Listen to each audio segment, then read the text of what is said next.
এই কেকটা অর্ডার করেছিল রিপিট কাস্টমার। উনি এর আগে আমার কাছ থেকে আরও 3টা কেক নিয়েছিল, আর এটা তৃতীয়বারের মতো নিয়েছে। তো একসাথে 2টা কেক নিয়েছিল দ্বিতীয়বার। আসসালামু আলাইকুম, হ্যালো এভরিওয়ান, সবাই কেমন আছেন? আশা করছি ভালো আছেন। আমরা আলহামদুলিল্লাহ ভালো আছি। আমার নতুন আরও একটি ভিডিওতে আপনাদের স্বাগত। তো এটা ছিল 4 পাউন্ডের একটা কেক। তো এটার অর্ডার এসেছিল আমার 2-3 দিন আগে থেকেই। 2-3 দিন হবে না, আরও বেশি হবে, 3-4 দিন আগে অর্ডারটা এসেছিল। বেগম খালেদা জিয়ার জন্মদিন উপলক্ষে এই কেকটা নিয়েছিল। তো এটা 16 তারিখে নিয়েছিল, 15 তারিখে জন্মদিন ছিল, ওনারা 16 তারিখে কেকটা কেটেছিল, তো 16 তারিখে নিয়েছিল সন্ধ্যাবেলা। তো এই কেকটা ছিল 4 পাউন্ডের। আমি একটা 11 ইঞ্চ প্লাস মোল্ডে, 11.5 ইঞ্চ হবে স্কোয়ার শেপ মোল্ডে আমি এটা বেক করেছিলাম। তো বেক করে আমি সাইজ মতো কেটে নিয়েছিলাম যেন 4 পাউন্ড হয় সুন্দরভাবে। আমি ফ্ল্যাট চেয়েছিল, তো ফ্ল্যাট করে দিয়েছি, রেক্ট্যাঙ্গেল। তো সেভাবেই আমি করে নিয়েছি। তো একবার আমি মাপ মতো কেটে নিয়েছিলাম, পরে আবার একটু মনে হচ্ছে বেশি হয়েছে, তো আবারও এটা মিলিয়ে আমি সাইড দিয়ে একটু কেটে নিয়েছি। তো ফার্স্টে আমি বোর্ডে ক্রিম লাগিয়ে নিলাম, যেহেতু বড় একটা কেক আর ডেলিভারি দেওয়ার সময় কেকটা যেন সরে না যায়, সেজন্য নিচে আমি ক্রিমটা দিয়ে নিলাম। আর এ তো কেকের সাইডটা কেটে নিয়েছে। তো ক্রিমটা দিয়ে আমি কেকের স্লাইসগুলো দিয়ে দিলাম, তারপরে আমি মিল্ক সিরাপ দিয়ে দিচ্ছি। তো পুরোটা কেকের মধ্যে আমি মিল্ক সিরাপটা দিয়ে তারপরে হুইপ ক্রিম দিব। তো আমার আজকের ভিডিওটি যদি আপনাদের কাছে ভালো লেগে যায়, please like, comment and share করে দিবেন। যারা আমার এই ভিডিওটি ফেসবুক পেজ থেকে দেখছেন, এখনও আমার পেজটিকে ফলো করেননি, প্লিজ আমার পেজটিকে ফলো করে রাখবেন। আর যারা আমার এই ভিডিওটি ইউটিউব চ্যানেল থেকে দেখছেন, এখনও আমার চ্যানেলটিকে সাবস্ক্রাইব করেননি, প্লিজ আমার চ্যানেলটিকে সাবস্ক্রাইব করে লাইক, কমেন্ট অ্যান্ড শেয়ার করে আমার পাশেই থাকবেন। তো এখানে আমি ক্রিম দিয়ে নিলাম। তো ক্রিমটা পুরোটা কেকের মধ্যে আমি সমানভাবে স্প্রেড করে নিচ্ছি। আমার অনেকগুলো ভিডিও জমা হয়েছিল, এর আগেও 2-1বার হয়তো বা বলেছি কোনো ভিডিওতে। তো অনেকগুলো ভিডিও জমা হয়েছিল, তো সেই জন্য একটা একটা করে ভিডিও আপলোড করছি। তো এরকম করতে করতে হয় কি, এই এই কেকটা যেহেতু আমি ডেলিভারি দিয়েছি 16 তারিখে, তো আপলোড করছি আজকে। তো এমনই অন্য ভিডিওগুলো অনেক আগে করেছিলাম, তো সেগুলো একটা একটা করে একদিন পর পর আপলোড দিতে দিতে আর কি একটু লেট হয়ে যাচ্ছে। যেহেতু 16 তারিখে এটা ডেলিভারি দিয়েছি আর আজকে এটা আপলোড করছি, তো ভিডিওটা অনেক দেরিতেই আপলোড করা হলো। তো পরের স্লাইসগুলো আমি দিয়ে দিচ্ছি। এটা আমি 2টা স্লাইসই করেছি, যেহেতু ফ্ল্যাট কেক চেয়েছিল সেই জন্য। তো পুরোটা কেক আবারও আমি সমানভাবে একদম মাপ মতো দিয়েছি, দিয়ে আমি সুগার সিরাপই মানে গুঁড়া দুধ সাথে অ্যাড করেছি। তো মিল্ক সিরাপ দিয়ে বারবার ভুল হয়ে যাচ্ছে, ক্ষমা করবেন।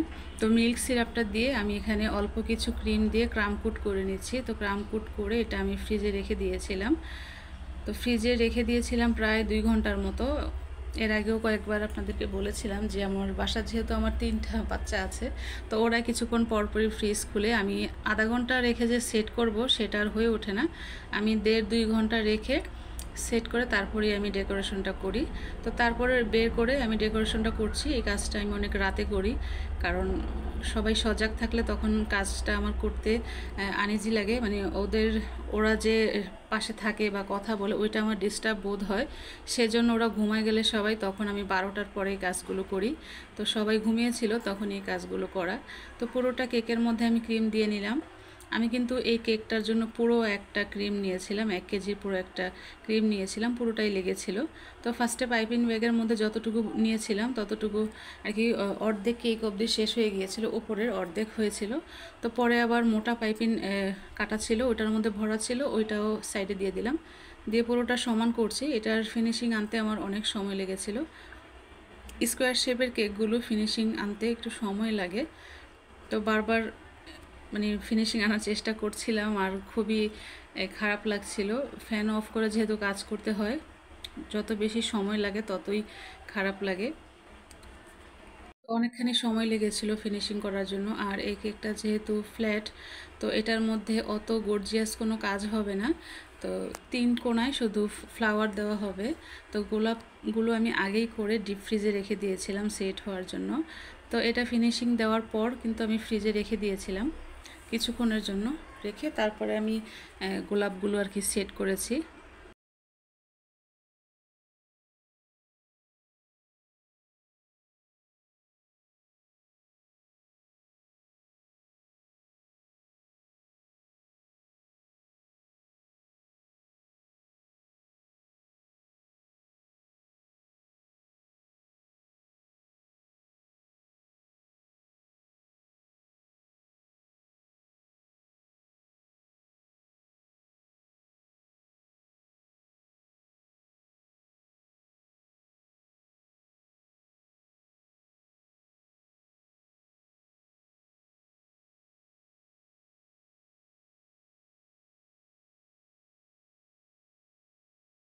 তো ফিনিশিং দেওয়া শেষ, আমি সাইডের বর্ডারগুলো দিচ্ছি।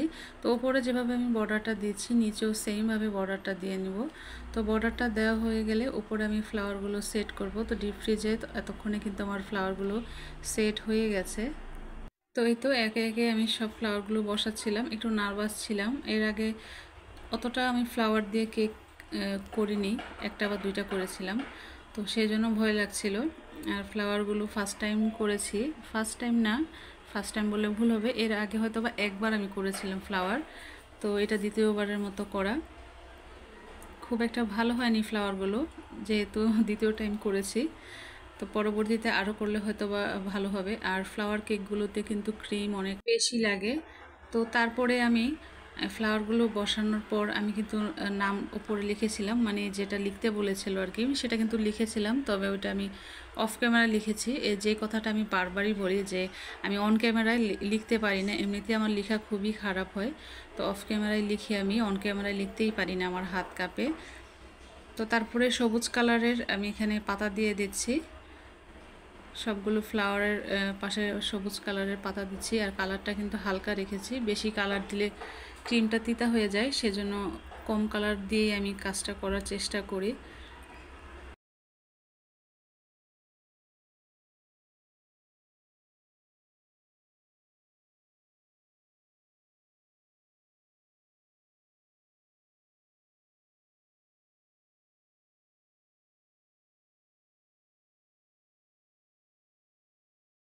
তো এই তো অফ ক্যামেরায় আমি লিখে ফেলেছি, যেটা আমাকে লিখতে বলেছিল আমি লিখে দিয়েছি। তো আজকের ভিডিওটি কিন্তু এ পর্যন্তই। কেমন হয়েছে অবশ্যই কমেন্ট করে জানাবেন। আসসালামু আলাইকুম, আল্লাহ হাফেজ।